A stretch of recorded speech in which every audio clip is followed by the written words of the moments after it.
नमस्कार दोस्तों, अपनी सीरीज़ को कंटिन्यू करते हुए ये सेकंड पार्ट में लेकर आ रही हूँ। तो चलिए फिर टाइम ज़्यादा वेस्ट ना करते हुए स्टार्ट करते हैं। Okay, now first question is what is a stock market? Stock market क्या होता है? Stock market is a place where we can buy और सेल शेयर्स और स्टॉक्स। ओके, स्टॉक मार्केट एक वो जगह होती है, वो प्लेस होता है, वो प्लेटफॉर्म होता है जहाँ पर हम अपने या किसी भी कंपनी के शेयर्स को बाय या सेल कर सकते हैं। It is a secondary market, है ना। आईपीओ में जब आता है तो वो प्राइमरी मार्केट रहता है, एंड उसके बाद में जब भी उसकी खरीदी या बेची की जाती है तो that is called secondary market. Okay, regulation of Indian stock market. Stock market को रेगुलेट कौन करता है? तो इंडिया में स्टॉक मार्केट को सेबी रेगुलेट करता है, सेबी, है ना। Stock exchange board of India, कौन? Stock exchange board of India, SEBI stock market को रेगुलेट करता है ना। इसके रिगार्डिंग जो भी सारे रूल्स एंड रेगुलेशंस आते हैं वो सारे के सारे सेबी फ्रेम करता है। ओके, अच्छा, अब आगे नेक्स्ट क्वेश्चन अगर हम बात करते हैं तो हमारे यहाँ पे जो नंबर ऑफ स्टॉक एक्सचेंजेस कितने हैं, तो ये अप्रॉक्स 23 to 25 के आसपास हैं। बट अगर मेन बात करें तो these are all two stock exchanges जो कि मेन है, like NSC and BSE. NSC stands for national stock exchange, है ना, नेशनल स्टॉक एक्सचेंज। इसकी वेबसाइट अगर बोले जाए तो www.nscindia.com, है ना। And second one is BSE. NSC को अगर हम बोले तो लाइक इंडेक्स जो आता है निफ्टी 50। एनएससी में अप्रॉक्स 1600 कंपनीज रजिस्टर्ड हैं, लेकिन उसमें से जो टॉप 50 के कंपनीज हैं उनको मिलाकर एक इंडेक्स बनाया जाता है, दैट इज़ कॉल्ड निफ्टी 50, है ना। वहीं दूसरा जो स्टॉक एक्सचेंज है उसका नाम है बीएसई, है ना, बॉम्बे स्टॉक एक्सचेंज। अगर इसकी साइट की बात की जाए तो www.bseindia.com, है ना। इसमें अप्रॉक्स 5000 के अराउंड कंपनीज रजिस्टर्ड हैं, और टॉप 30 कंपनीज को लेकर एक इसका इंडेक्स बनाया जाता है, that is called Sensex. Okay, Sensex, yes, है ना। अभी बात करते हैं वापस से मार्केट टाइमिंग, मैंने लास्ट में की थी बट इस बार और थोड़ा सा देख लेते हैं व्हाट इज़ मार्केट टाइमिंग। तो मार्केट टाइमिंग बोला जाए तो Monday to Friday, Monday to Friday only 5 days working होता है। सैटरडे संडे ऑफ होता है, सैटरडे संडे में मार्केट लाइव नहीं होता है। तो Monday to Friday 9:15 AM to 3:30 PM तक ये मार्केट लाइव रहता है। सैटरडे संडे मार्केट क्लोज रहता है। एंड इसी तरह से अगर कोई भी पब्लिक हॉलीडे है तो Saturday Sunday and any public holidays market are closed. Okay, okay, next question is हम पोजीशंस क्या ले सकते हैं स्टॉक मार्केट में? तो these are only two positions, that is buying position and selling position. Buying position को हम लोग लॉन्ग पोजीशन भी कहते हैं, है ना। जब हमने स्टॉक कोई भी खरीदा हुआ होता है तो उस पोजीशन को हम लॉन्ग पोजीशन भी कहते हैं। इसी तरह से सेलिंग पोजीशन, किसी भी शेयर को जब हमने सेल किया होता है तो उस पोजीशन को हम शॉर्ट पोजीशन कहते हैं। Okay, short position.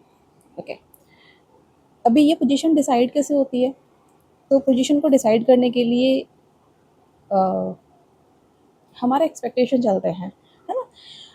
जब भी हमारा एक्सपेक्टेशन होता है कि प्राइस राइज करेगा, प्राइस ऊपर जाएगा, तो हम लॉन्ग पोजीशन लेते हैं, और जब भी हमारा एक्सपेक्टेशन होता है कि प्राइस नीचे जाएगा, फॉल करेगा, तो हम शॉर्ट पोजीशन लेते हैं। ओके, एंड मार्केट सिर्फ एक्सपेक्टेशन पे नहीं चलता है, और भी बहुत सारी चीज़ों पर चलता है। ओके, तो अभी बात करते हैं मार्केट में प्राइस कोई भी ऊपर या नीचे कैसे जाता है ना। फैक्टर की अगर हम बात करें, ये क्या फैक्टर्स होते हैं, तो दीज आर टू फैक्टर्स, है ना। लाइक एक तो हम बोलेंगे ओवरऑल या फिर सेक्टर स्पेसिफिक फैक्टर, है ना। ओवरऑल या फिर सेक्टर स्पेसिफिक फैक्टर, है ना। And second one is company related factors.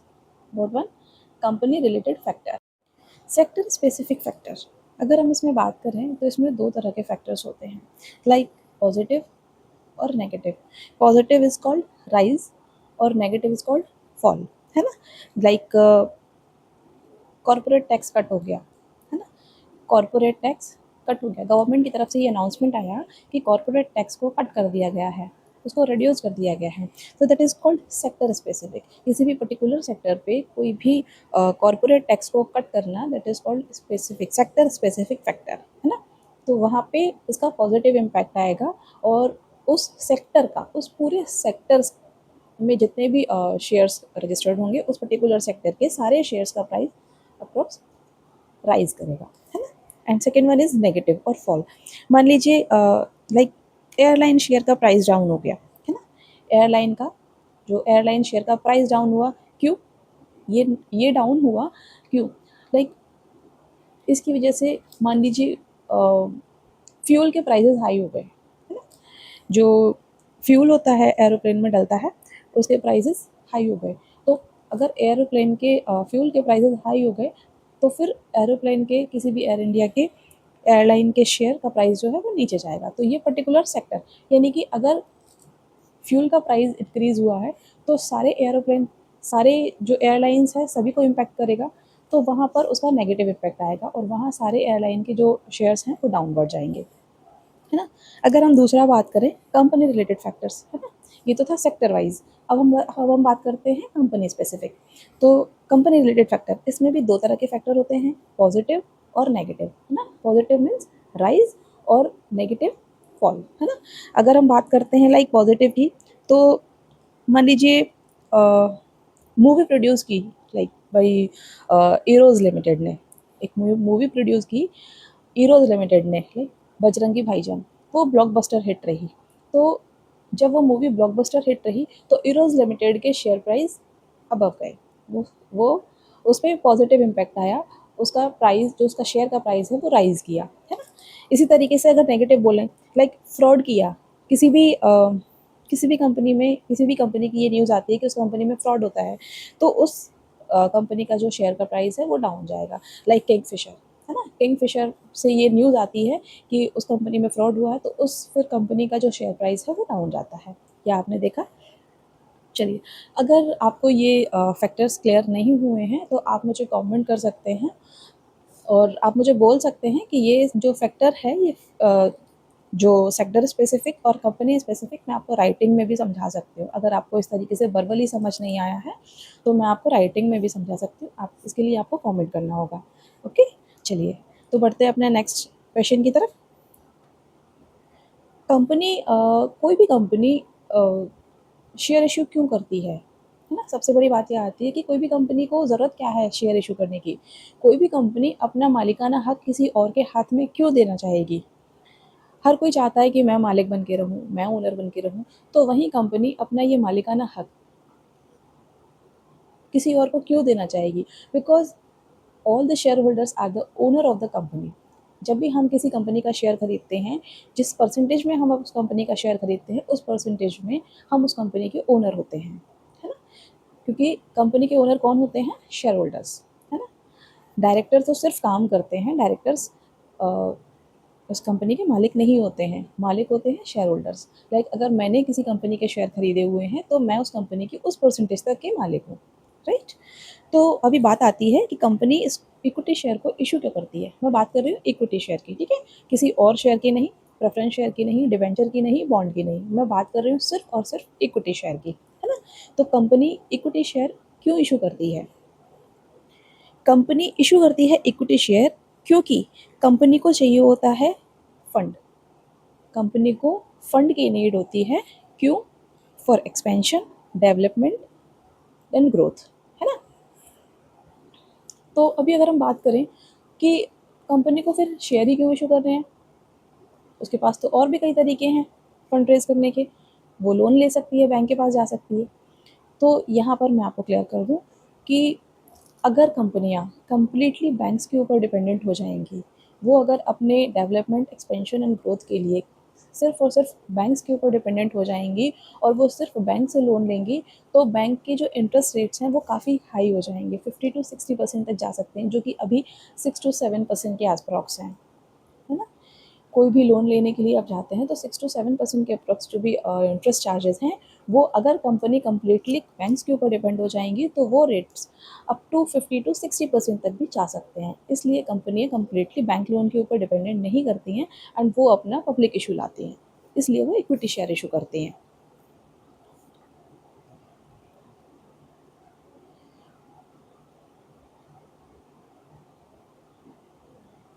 चलिए, नेक्स्ट क्वेश्चन की अगर मैं बात करूँ तो अभी यह बात आती है कि कंपनी ने तो शेयर इशू किया, हमें समझ आया कंपनी ने शेयर इशू क्यों किया, है ना? ताकि वो अपना फंड रेज कर सके एक्सपेंशन, ग्रोथ एंड डेवलपमेंट के लिए। बैंक से वो नहीं लेना चाहती क्योंकि इंटरेस्ट रेट हाई हो जाएगा, इसलिए वो उसने पब्लिक इशू लाया। अब बात आती है कि हम शेयर क्यों खरीदें, है ना? कोई भी इन्वेस्टर, कोई भी मतलब पब्लिक में कोई भी इन्वेस्टर उसमें अमाउंट इन्वेस्ट क्यों करे, वो अपना 1 रुपया भी इन्वेस्ट क्यों करे, कंपनी का शेयर हम क्यों खरीदने जाएंगे? तो अगर बात करी जाए तो इसके हम क्यों खरीदेंगे, बिकॉज इसका सबसे बड़ा एक जो मेन रीज़न है वो ये है कि अगर हम शेयर खरीदते हैं तो सबसे पहली बात, हम उस कंपनी के ओनर होते हैं, हम उस कंपनी के मालिक होते हैं उस परसेंटेज ऑफ शेयर तक, है ना? अगर मान लीजिए हमने किसी भी कंपनी का 1% शेयर खरीदा है, ओवरऑल उसका जो कैपिटल है, जो ऑथराइज कैपिटल है उसकी, है ना, जो उसकी इशूड कैपिटल है उसका अगर हमने 1% का अगर शेयर खरीदा है तो हम उस कंपनी में 1% के मालिक हैं, हम उस कंपनी के शेयर होल्डर होते हैं। जो इन्वेस्टर होते हैं वो उस कंपनी के शेयर होल्डर होते हैं एंड शेयर होल्डर मालिक होते हैं उस कंपनी के, ठीक है? अच्छा, दूसरा रीज़न क्या होता है? दूसरा रीज़न ये होता है कि कोई भी इन्वेस्टर वो चाहता है कि उसको कैपिटल गेन हो प्लस उसको डिविडेंड मिले, है ना? अगर वो कंपनी को कंपनी बेचता के है शेयर को तो बेचता है उस टाइम पे उसको कैपिटल गेन होता है और अपना ईयर टू ईयर या time to time company dividend को इशू करती है तो उसको डिविडेंड का बेनिफिट मिलता है। डिविडेंड एंड कैपिटल गेन के बारे में मैं आगे आपको आपके साथ में डिस्कस करूँगी। चलिए, अभी अगर बात की जाए कि हम ट्रेडिंग कैसे स्टार्ट करें, तो कुछ भी नहीं। ट्रेडिंग स्टार्ट करने के लिए आपके पास एक डीमैट अकाउंट होना चाहिए, है ना? You must have a demat account, आपके पास एक डीमैट अकाउंट होना चाहिए, उसके बाद आप अपनी ट्रेडिंग स्टार्ट कर सकते हैं। चलिए, अब बात आती है डीमैट अकाउंट क्या होता है, व्हाट इज़ डीमैट अकाउंट? तो डीमैट स्टैंड्स फॉर डीमटेरियलाइजेशन। अभी अगर मैं इसकी बात करूँ तो पहले के ज़माने में लाइक अगर आपको आपने मूवी देखी होगी गुरु, तो गुरु मूवी में आपने देखा होगा कि एक बड़ा सा हॉल होता है एंड वहाँ पे लोग खड़े होकर चिल्ला रहे होते हैं, है ना? तो पहले इस तरीके से ट्रेडिंग होती थी, बट अभी ऐसा नहीं है। एंड पहले जब आपको शेयर आप खरीदते थे तब उस समय पे आपको एक उसका पेपर मिलता था, है ना? उसका एक शेयर वारंट मिलता था, एक शेयर का सर्टिफिकेट आपको मिलता था एंड अब ऐसा नहीं है। अब आपके पास, अब जब आप शेयर खरीदते हैं तो वो आपके एक अकाउंट में आते हैं, that is in the dematerialise form, है ना? पहले वो फिजिकल फॉर्म में हुआ करता था, अब वो फिजिकल फॉर्म में नहीं होता है, अब वो डीमेटेरियलाइज फॉर्म में होता है। तो उस शेयर को जो हमारे पास डीमेटेरियलाइज फॉर्म में रहेंगे उसको होल्ड करने के लिए हमें एक डीमेट अकाउंट की नीड होती है ना? तो इसलिए हमें एक डीमेट चाहिए होता है ताकि हम अपने शेयर्स को इलेक्ट्रॉनिक फॉर्म में उसमें रख सकें, ठीक है ना? जैसे हमारे पास पैसा होता है, हमें बैंक अकाउंट की नीड होती है उसमें इलेक्ट्रॉनिक मनी रखने के लिए। बैंक अकाउंट क्या होता है? बैंक अकाउंट भी तो ऐसे ही होता है ना, जहाँ पे हमारा हमारा पैसा रहता है एक इलेक्ट्रॉनिक फॉर्म में, हम कहीं पर भी जाते हैं उसको इलेक्ट्रॉनिकली ट्रांसफ़र करते हैं और वो ट्रांसफ़र हो जाता है ना? तो ऐसे ही एक डीमैट अकाउंट होता है जहाँ पर हम अपने शेयर्स को इलेक्ट्रॉनिक फॉर्म में रखते हैं, उसको होल्ड करते हैं। चलिए, रिक्वायरमेंट क्या रहेंगी अकाउंट ओपनिंग के लिए, डीमैट अकाउंट ओपनिंग के लिए रिक्वायरमेंट क्या रहेंगी? तो वेरी स्ट्रिक्ट रिक्वायरमेंट्स है ना, जो कंप्लाइंसेस हैं वो इसकी बहुत ही स्ट्रिक्ट हैं, जो कि इम्पोज की हैं सेबी के थ्रू, जो कि इम्पोज्ड हैं बाय सेबी, है ना? फॉर डीमैट अकाउंट के लिए जो ओपनिंग के लिए चाहिए, like some of which are, जिसमें से कुछ है क्या? लाइक आपको पैन कार्ड की नीड होनी चाहिए, आपके पास पैन कार्ड होना चाहिए, आपके पास बैंक अकाउंट होना चाहिए, आपके पास पासपोर्ट साइज फ़ोटो होना चाहिए, आपके पास एड्रेस प्रूफ होना चाहिए, है ना? इस तरह के कुछ स्ट्रिक्ट कंप्लाइंसेस हैं, तो वो जब आप खोलेंगे तो आपको पता चलेगा इस तरह से कुछ आपके नीड्स हैं। जब आप ये सारे कंप्लाइंसेस को पूरा करते हैं तो उसके बाद में फिर आपका एक डीमैट अकाउंट खुल जाता है। डीमैट अकाउंट लाइक जैसे अगर हम बात करें कि कंपनीज कौन है, like angel one, Zerodha, Upstox, है ना, शेयर खान, एडलवाइज। तो मैं इनका किसी का भी यहाँ पे प्रमोशन नहीं कर रही हूँ, कोई भी प्रमोट नहीं कर रही हूँ मैं किसी को भी, मैं बस जस्ट बता रही हूँ कि कौन सी कंपनियाँ हैं जिनमें हम अपना अकाउंट, जो डीमैट अकाउंट है वो खोल सकते हैं। चलिए, अगर हम बात करें चार्जेस की, तो चार्जेस क्या रहते हैं? लाइक कुछ कंपनियाँ जो कुछ ब्रोकर्स हैं वो आपसे अकाउंट ओपनिंग चार्जेस लेते हैं, और कुछ के फ्री भी रहते हैं, है ना। तो अगर हम मेनली बात करें तो अकाउंट ओपनिंग चार्जेस रहते हैं, एनुअल मेंटेनेंस चार्जेस रहता है, ब्रोकरेज चार्जेस रहता है, गवर्नमेंट चार्जेस रहता है, और अदर चार्जेस भी रहते हैं, है ना। इस तरह के कुछ चार्जेस रहते हैं। अब बात करें कि डीमैट अकाउंट कौन खुलवाता है ना। Who will open demat account? कौन खुलवा सकता है डीमैट अकाउंट? तो केवल और केवल जो सेबी रजिस्टर्ड ब्रोकर्स होते हैं, जो जिसने अपने आप को सेबी में रजिस्टर्ड करा रखा है एज अ ब्रोकर, सिर्फ वही आपका डीमैट अकाउंट ओपन करा सकते हैं। अगर मैं एग्जांपल बोलूँ तो एडलवाइज, अभी भी मैंने आपको बोला ना, Edelweiss, angel one, SMC, share Khan, Zerodha, Upstox, है ना। इस तरह से और भी बहुत सारे हैं। तो ये सारे सेबी रजिस्टर्ड ब्रोकर्स हैं जो कि ऑथराइज हैं आपका अकाउंट खोलने के लिए, किसी का भी, है ना। आपको जिसका भी समझ में आता है आप उसमें जाकर खोल सकते हैं। इस तरह से किस तरह से आपका अकाउंट खुलेगा? How to open demat account? अब ये बात आती है कि डीमैट अकाउंट को ओपन कैसे किया जाए। तो कुछ भी नहीं, आपको सिर्फ कॉन्टैक्ट करना होता है रजिस्टर्ड ब्रोकर से, राइट। आप किसी भी रजिस्टर्ड ब्रोकर के साथ में कॉन्टैक्ट करते हैं, एंड उसके बाद में फिर आपका अकाउंट खुल जाता है। और अब तो इतनी अच्छी सुविधाएं है कि आपको किसी से भी कॉन्टैक्ट, मतलब फिजिकली कॉन्टैक्ट नहीं करना होता है, आपको जस्ट एक एप्लीकेशन को डाउनलोड करना होता है, उसमें अपने कंप्लाइंसेस को कंप्लीट करना होता है। इस तरह से कॉन्टैक्ट करके भी आप अपना कोई भी डीमैट अकाउंट ओपन करा सकते हैं, है ना। अच्छा, अगर हम बात करें कि कलर कोडिंग क्या होती है, कलर कोडिंग क्या होती है, लाइक कभी आप शेयर्स में देखेंगे तो उसमें कुछ कलर्स चलते हैं, है ना, रेड, ग्रीन, ब्लैक, कभी भी आपने देखा होगा तो इनका जो कलर कोडिंग होता है, इनका मतलब क्या होता है, इनका मीन्स क्या होता है। तो मैं आपको बता दूं, जो रेड होता है ना, कभी भी कोई भी प्राइस रेड कलर में आती है तो इसका मतलब होता है कि उस प्राइस में फॉल आया है ना, फॉल आया, वो प्राइस गिरी हुई है। अगर कोई भी प्राइस आपको ग्रीन मिलती है ना, कोई भी प्राइस अगर आपको ग्रीन दिखाई देती है, दैट मीन्स उस प्राइस में राइज आया, वो प्राइस बढ़ी हुई है ना। और अगर कोई भी प्राइस आपको ब्लैक देखने को मिलती है, ब्लैक कलर में, इसका मतलब उसमें ना तो कोई राइज आया है, ना ही कोई फॉल आया है, वो वैसे ही है जो आपको प्रीवियस डे पे था, ठीक है ना। ओके, नेक्स्ट क्वेश्चन है, what is bull and bear? आपने बहुत सुना होगा बुल एंड बियर, उस स्टॉक मार्केट का कभी भी अगर आप देखेंगे, कभी भी दलाल स्ट्रीट पे देखेंगे, या कहीं पे भी कोई भी स्टॉक ब्रोकर का, कभी भी मतलब अगर स्टॉक मार्केट का अगर आपने कोई भी सिंबल देखा है तो उसमें एक बुल एंड बियर आपको मिलता है। तो बुल और बियर क्या होता है? बुल का मतलब होता है राइजिंग ट्रेंड, है ना। बुल का मतलब होता है राइजिंग ट्रेंड। बुल लाइक उसके सींग होते हैं, एंड वो किसी को भी ऐसे उठाता है ना। तो इसका मतलब प्राइस को वो ऐसे जाता है उठा के, है ना, उसके सींग होते हैं और वो ऐसे उठाता है, दैट इज कॉल्ड बुल। तो राइजिंग ट्रेंड, है ना। Second one is bear. तो बियर जो है वो ऐसे करके मारता है ना, इट मीन्स वो नीचे गिराता है। बियर अगर कभी भी किसी पे अटैक करता है तो वो नीचे की तरफ उसको गिराता है, that is called falling trend, है ना। तो bull means rising trend and bear is falling trend. Okay, चलिए, अगर अभी हम बात करें कि मार्केट कैपिटलाइजेशन क्या होता है, व्हाट इज मार्केट कैपिटलाइजेशन, तो हम बात करते हैं कि मार्केट कैपिटलाइजेशन यानी कि मार्केट वैल्यू क्या है किसी कंपनी की। कुछ भी नहीं। अगर हम देखें कि अगर आज के टाइम पे हम पता करना चाहें कि पर्टिकुलर किसी भी कंपनी की जो वेल्थ है, जो उसका मार्केट वैल्यू है, अगर वो कंपनी आज की डेट में बिकने को निकले तो उसकी क्या कीमत है ना। तो that is called market capitalisation और मार्केट वैल्यू, सॉरी।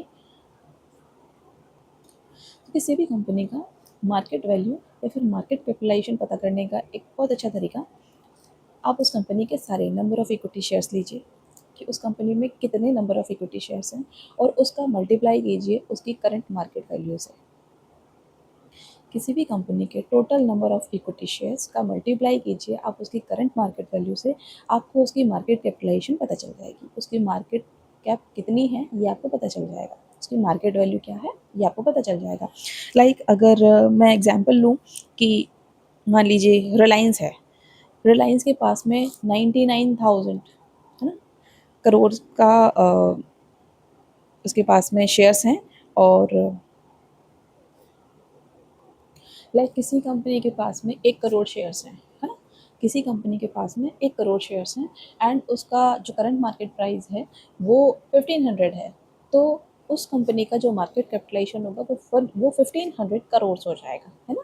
ऐसे ही आप जो रिलायंस है लगभग 9,90,000 करोड़, है ना। टीसीएस का अगर आप बोलें 7,80,000 करोड़, HDFC बैंक का मार्केट वैल्यू बोले तो 70,000 करोड़, इस तरह से रहते हैं। एंड ये पास्ट डेटा है, करंट डेटा कुछ और भी होगा, है ना। चलिए, तो आज के लिए हम यहीं पे अपना सेशन एंड करते हैं, सेकेंड पार्ट अपना एंड करते हैं। अगर आपको ये सीरीज़ पसंद आई और आपको मेरे एफर्ट्स पसंद आए तो please like share and subscribe करें और अपना प्यार दें मुझे। Thank you so much.